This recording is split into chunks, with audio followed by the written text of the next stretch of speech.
नमस्कार, मैं डॉक्टर शत्रुघ्न दांगी आप सबों का हमारे यूट्यूब चैनल भारतीय दांग इतिहास में आपका हार्दिक स्वागत करते हैं। तो आइए अब हम अपने वीडियो को आरंभ करते हैं।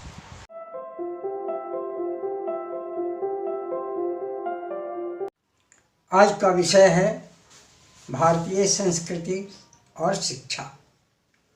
अंतर्राष्ट्रीय ख्याति प्राप्त मगध की धरती आज उपेक्षित और विश्व पटल से कोसों दूर है। इसकी जड़ में सत्ता में रहे सांसद और विधायक कम जिम्मेवार नहीं हैं, जो क्षेत्र के विकास की जगह अपने विकास में लगे रहे हैं। पूर्व के ज़माने में हमारी संस्कृति और शिक्षा सर्वश्रेष्ठ थी। मगध का शासन संपूर्ण बृहत्तर भारत पर था और जो भी शासक हुए वे अपनी राजधानी मगध में ही रखे। उन दिनों संपूर्ण भारत भी एक था और पूरा देश सुख शांति एवं सुविधा से संपन्न था। नालंदा, उदंतपुरी, विक्रमशिला जैसे अंतर्राष्ट्रीय ख्याति प्राप्त शिक्षा के केंद्र अर्थात विश्वविद्यालय यहीं स्थापित थे, जहाँ प्रसिद्ध चीनी यात्री वैनसांग इत्सिंग आदि ने भी यहाँ महीनों रहकर ज्ञान अर्जन किया। आज वे सभी महत्वपूर्ण ऐतिहासिक, धार्मिक एवं पुरातात्विक स्थलें विदेशी आक्रांताओं तथा मुस्लिम शासकों एवं मूर्ति भंजकों ने तोड़कर उसे नेस्त नाबूद किया तथा उसके अस्तित्व को भी मिटाने का अंतिम हद तक प्रयास किया। लगभग 300 वर्षों तक मुग़ल शासकों से लेकर ब्रिटिश शासकों के बीच का इतिहास अंधकार में रहा। जो भी बचे हैं वे जंगलों में भागकर या दुश्मनों से को परास्त कर उन्होंने अपने धर्म और संस्कृति को बचा रखा है। ब्रिटिश शासक ने भी भारत की संस्कृति और शिक्षा व्यवस्था को बर्बाद करने में कम कोर कसर न छोड़ी। उसने जर्मन का भाषाविद फ्रेडरिक मैक्स मूलर को, जो ईस्ट इंडिया कंपनी का एक कर्मचारी था, उसको इस कार्य में प्रथम लगाया।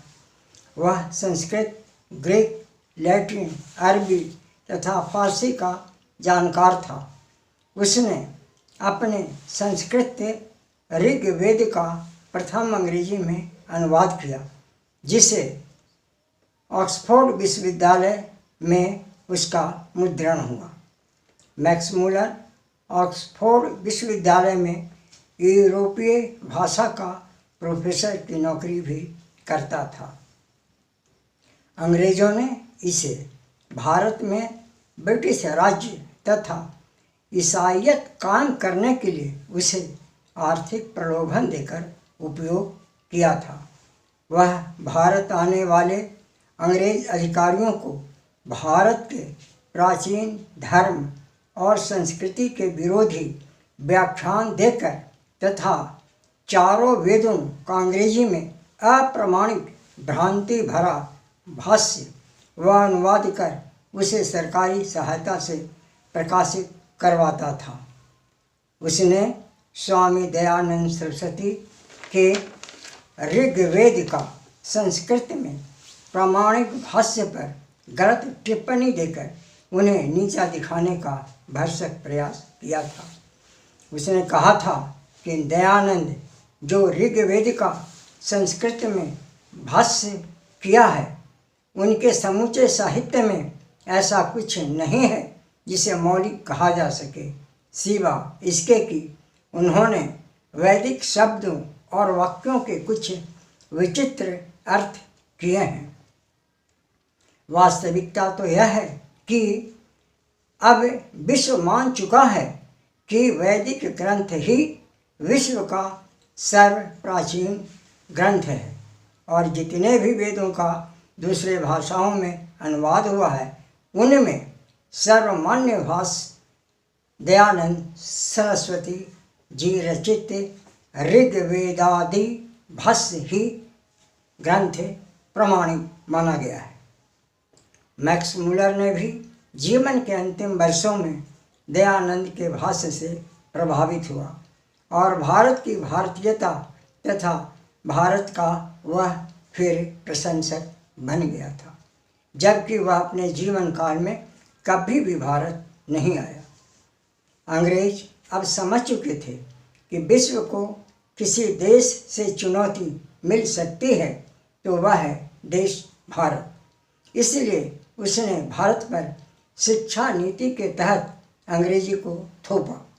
इसके लिए 1934 में लॉर्ड मैकाले की एक शिक्षा नीति को अपनाया, जिसका उद्देश्य था उसके पाठ्यक्रम के अनुसार यहाँ के शिक्षित युवक देखने में हिंदुस्तानी लगेंगे, किंतु उनका मस्तिष्क बिल्कुल अंग्रेजियत से भरा होगा। लॉर्ड मैकाले भारत में गवर्नर जनरल की कार्यकारी परिषद के विधि सदस्य के रूप में नियुक्त हुआ था और उसकी नियुक्ति सार्वजनिक शिक्षा समिति के अध्यक्ष पद पर भी थी। इसलिए 1835 में उसने जो स्मरण पत्र मिनट गवर्नर जनरल की परिषद के समक्ष प्रस्तुत किया, उसे लॉर्ड विलियम बेंटिंग ने सहर्ष स्वीकार करते हुए अंग्रेजी शिक्षा अधिनियम 1835 पारित किया। यह अधोगामी निस्पंदन का सिद्धांत अर्थात डाउनवर्ड फिल्टरेशन थ्योरी थी, जिसके तहत भारत के उच्च वर्ग तथा मध्यम वर्ग को ही शिक्षित करना था, ताकि एक छोटा सा ऐसा वर्ग तैयार हो जाए जो रंग और खून से तो भारतीय लगे, किंतु विचारों और नैतिकता और बुद्धिमत्ता में वह ब्रिटिश हो। वही मैकाले की थ्योरी ही आज भी भारत सरकार करीब करीब अपनाए हुए है, जिसके माध्यम से एक वर्ग कॉन्वेंट में तैयार होकर IAS बनता है और दूसरा वर्ग ग्राम की शिक्षा व्यवस्था में सिर्फ खिचड़ी खाकर बेरोजगार मारा फिरा बिताता है अपना जीवन। जबकि उन दिनों अर्थात 1835 में हमारे भारत में 7,32,000 गुरुकुल चलाए जाते थे, जिसमें 18 प्रकार की उच्च शिक्षा दी जाती थी। उनमें वैदिक, खगोल विद्या, धातु विज्ञान, कारीगरी भी 18 तरह के, मॉडर्न साइंस, एस्ट्रोफिजिक्स, चिकित्सा आदि प्रमुख हैं। भारत में उन दिनों 2 फरवरी 1835 में एक आंकड़े के अनुसार 7,35,000 रेवेन्यू गांव थे, जहां 7,32,000 गुरुकुल भारत में कार्यरत थे। एक गुरुकुल में अधिकतम 20,000 विद्यार्थी तथा न्यूनतम 200 विद्यार्थी अध्ययन करते थे। 15,800 से अधिक उच्च शिक्षा केंद्र अर्थात विश्वविद्यालय थे। 5 से 21 वर्ष तक ही गुरुकुल में शिक्षा दी जाती थी और वो जिसके तहत वो अपने अपने स्थानों को माने अपने कारीगरी के रूप में वे अपनी शिक्षा को आगे बढ़ाकर वह कार्य में लगते थे। जबकि 16वीं शताब्दी तक अंग्रेजों अर्थात ब्रिटेन में कोई स्कूल नहीं था। एक स्कूल भी चर्च के पिछवाड़े में खुला था, जिसमें बाइबिल की पढ़ाई की जाती थी। ईसा मसीह के बाद ब्रिटेन में प्लेटो की सर्वमान्यता थी। उसके बाद एरिस्टोटल, रूसो आदि सबों की मान्यता थी कि शिक्षा की आवश्यकता सिर्फ राजा और उसके साथ के काज करने वाले कर्मचारियों की है। सबों की शिक्षा की कोई ज़रूरत नहीं है। सिर्फ राजा को ही शिक्षा ग्रहण करने का अधिकार था। वहाँ बच्चे को कन्वेंट में भेज दिया जाने लगा, क्योंकि बच्चे की माँ बाप का कोई वहाँ पता नहीं होता। ऐसे बच्चे को टोकरी में रख दिया जाता था, जिसे जो चाहे उसे ले जाए। कुत्ते बिल्ली भी ले जाते थे। यही कारण था कि उन बच्चों को कन्वेंट यानी वैसी जगह जहाँ ईसाई सन्यासिनी ईश्वर की सेवा में लगी हो वहाँ रख दिया जाता था अथवा छोड़ दिया जाता था।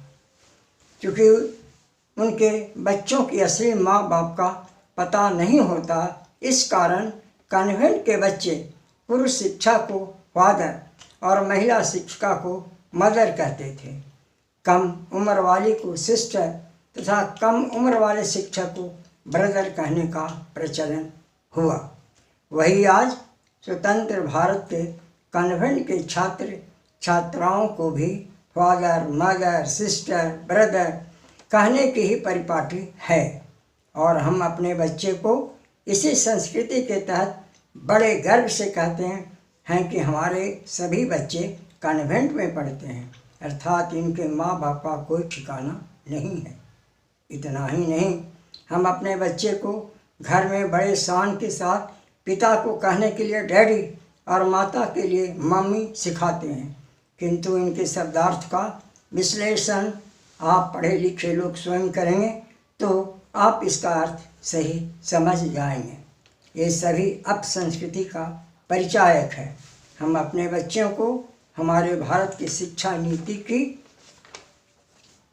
गिरावट के कारण प्राइवेट स्कूलों में भेजते हैं, जहाँ फीस महंगी, अंग्रेजियत की पढ़ाई तथा पोशाक, बच्चों के भार से अधिक बैग, प्राइवेट स्कूलों के बसों से बच्चों को भेजना, किताब कॉपी टाई पोशाक बेल्ट आई कार्ड आदि का विद्यालय द्वारा व्यापार का किया जाना, मातृभाषा तथा अपनी संस्कृति से दूर की शिक्षा से शिक्षित करना हमारे बच्चों के प्रति धर्म हो गया है।